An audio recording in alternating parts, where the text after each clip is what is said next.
Hello fans de Star Wars, j'espère que vous allez très bien. Je vais faire une vidéo très courte pour Star Wars Skeleton Crew, la série qui est sortie récemment et qui s'est finie. C'est la fameuse série qui devait tuer Star Wars et vous savez quoi? Ça marche très bien. Ça marche très bien, c'est bien ficelé.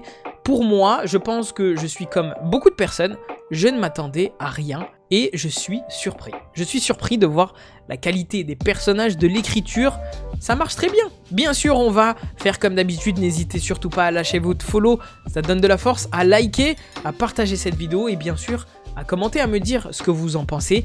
Moi, je vais vous spoiler très fort, donc si vous n'avez pas encore vu la série, allez la regarder et revenez sur la vidéo pour me dire ce que vous en avez pensé. Voilà, donc c'était pas du tout une surprise, on va suivre une bande d'enfants dans l'univers de Star Wars. Voilà, c'était pas une surprise. Je pense sincèrement qu'il y a l'ombre de The Acolyte derrière et c'est un peu pour ça que la série n'a pas forcément très bien décollé, n'a pas fait de très bons chiffres. Mais moi, je reste d'avis que c'est une très bonne série. On a une ambiance Star Wars et on a une ambiance Goonies qui marche très bien, qui fonctionne très bien. Malheureusement, vous avez beaucoup de personnes qui associent Star Wars à la sombreur de l'univers de Star Wars, aux Jedi, aux Sith, aux guerres entre l'Empire, entre la Nouvelle République, ce que vous voulez. Et bah non, Star Wars ce n'est pas que ça. Et là, on le voit très bien dans cette série. On va donc suivre une petite bande d'enfants de 4 enfants. Vous avez Neil, vous avez Wim, Fern et KB, qui sont un peu coincés sur At-Atin. At-Atin, nouvelle planète, on n'a aucune info au début, mais on sait que ça fait beaucoup fake cette planète. Moi, ça me fait beaucoup penser à Coruscant, un peu avec les petits bâtiments et tout. Bon, forcément, vous avez cette image des États-Unis avec, vous savez, les quartiers et les maisons. Mais en tout cas, on sait que ces enfants vont devoir passer un examen tôt ou tard pour être dirigés vers un métier d'avenir. Et c'est triste. C'est triste et je pense que beaucoup de personnes vont se reconnaître dans le personnage de Wim, ce personnage qui rêve d'être quelqu'un, d'être autre chose, d'être ce qu'il veut. Et voilà, il connaît certaines histoires Jedi, il veut être quelqu'un qui va protéger les gens, mais Atin, la société dans laquelle il est, ne veut pas lui permettre de faire ça. Donc il y a quand même cette caricature de la société qui veut vous diriger vers quelque chose que vous ne voulez pas, et déjà ça donne le ton de la série. Donc on va suivre cette bande d'enfants qui vont trouver un vaisseau qui est là depuis bien longtemps. Forcément, Wim, encore une fois, on se reconnaît en lui, on veut toucher à tout, on veut tout savoir, on veut voir parce que c'est le rêve qui commence, c'est l'aventure qui commence. Et du coup, ils sont perdus dans l'espace, ils ne peuvent plus revenir et ils vont aller tout d'abord dans un endroit qui est assez cool, c'est ce repère de pirates.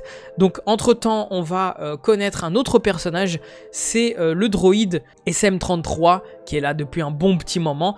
Et on va retrouver ces petites bandes d'enfants dans ce repère de pirates. Alors, bien avant ça, on a commencé la série avec une intro qui est vraiment pas mal hein, pour une série comme ça, où on va voir un pirate du nom de Jada Nahud, qui est le fameux Jedi. On va le voir forcément à la fin de la série, à la fin de l'épisode, où il va utiliser la force, et voilà, on a des étoiles dans les yeux, et voilà, on a des étoiles dans les yeux, en pensant que c'est un Jedi, et forcément, Wim, encore une fois, on se reconnaît en lui, un Jedi, ça existe vraiment, on le voit de notre propres yeux, et ensuite on va avancer dans les épisodes. Je vais pas vous parler de chaque épisode, mais il y en a certains qui sont très bons graphiquement et de l'histoire, d'autres qui sont très moyens. On voit un peu dans l'épisode 2 où on est coincé sur une planète qui pourrait ressembler à Atin, qui n'est pas Atin, et du coup, ouais, vous avez un visuel qui est un peu moche, mais vous avez quand même cette histoire où chaque personnage va faire grandir son caractère, chaque épisode fait grandir le caractère de chaque personnage, et ça, je trouve ça très bien. Au niveau des graphismes, ça marche très bien, oui, parfois, dans certains épisodes, ça marche pas trop, mais j'ai quand même envie de vous parler de cet épisode où on avait vu nos chers compagnons être devant un gros crabe. Je pensais que c'était de la CGI, et ben non, en fait, c'est du stop motion, et ça marche bien, ça marche très bien, et je suis surpris de voir que cette technique est toujours utilisée, et ça fait très plaisir. En tout cas, pour ce qui est du lore de Star Wars, si vous n'avez pas regardé cette série, vous n'allez pas manquer beaucoup de choses. Vous n'aurez pas besoin de regarder Skeleton Crew pour regarder d'autres films, d'autres séries, lire des romans, lire des BD, tout ce que vous voulez. Voilà, vous avez certaines choses qui est assez sympa. À un moment donné, on voit des moons qui est super important dans le lore de Star Wars. Des moons qui vont au spa. Vous avez aussi un membre du cartel des Hutt qu'on voit pendant allez, une trentaine de secondes. Voilà, c'est assez sympa. Il y a d'autres easter eggs qu'on voit dans la série. Il y en a un qu'on voit tout au long de la série. C'est Fern, du coup, qui ressemble beaucoup à ce personnage qu'on a vu dans la trilogie originale. C'est un petit clin d'œil. Ça fait plaisir. Voilà, ça fait plaisir. Mais en tout cas, je vous avoue, cette série m'a fait plaisir, m'a fait retomber. J'aurais aimé être un gosse et regarder cette série. Est-ce que vous vous rendez compte qu'il y a des enfants qui vont commencer avec cette série-là et qui vont avoir des yeux illuminés grâce à cette série parce qu'ils vont pouvoir se reconnaître sur chacun des personnages. Bien sûr, j'ai quand même envie de vous parler de ce petit sujet, ce petit sujet qui disait que Skeleton Crew était woke parce que vous avez des personnages féminins qui sont plus âgées, plus intelligentes, qui parfois donnent le ton et qui sont face au personnage masculin qui est Wim et Neil. Je trouve ça tellement débile de penser ça, mais vraiment débile. Et puis de toute façon, à la fin de la série, on le voit, Wim a grandi. Il a grandi comme tous les autres personnages. Ils ont pris leur courage à deux mains. Moi, ce qui m'a fait un peu chavirer, c'est à la fin de la série, lorsque les pirates sont arrivés sur la planète pour tout bombarder.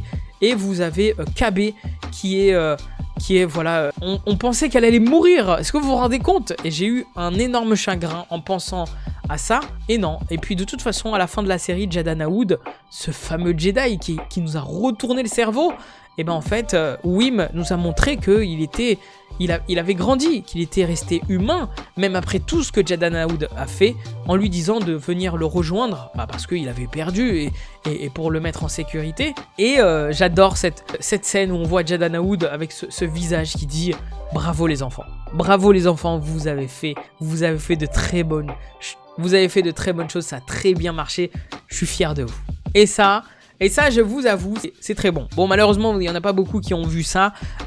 Mais en tout cas, moi, je l'ai vu. Ça m'a fait extrêmement plaisir. Bon, forcément, vous avez beaucoup de bonnes choses dans cette série, comme de mauvaises choses. Il y a des choses qui vont pas.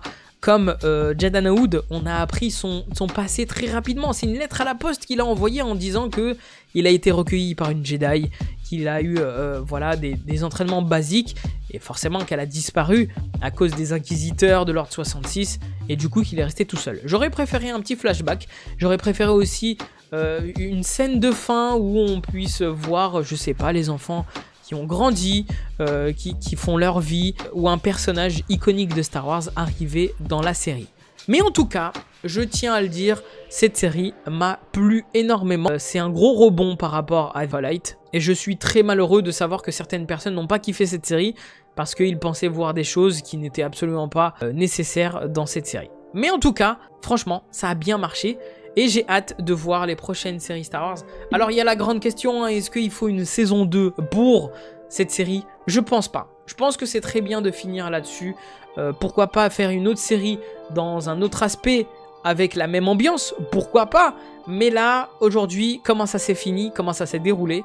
Je pense que ça sert pas à grand chose. En tout cas, fans de Star Wars, je tiens à vous le rappeler, n'hésitez pas à me dire ce que vous en avez pensé de cette série. Lâchez le follow, le like, ça donne de la force.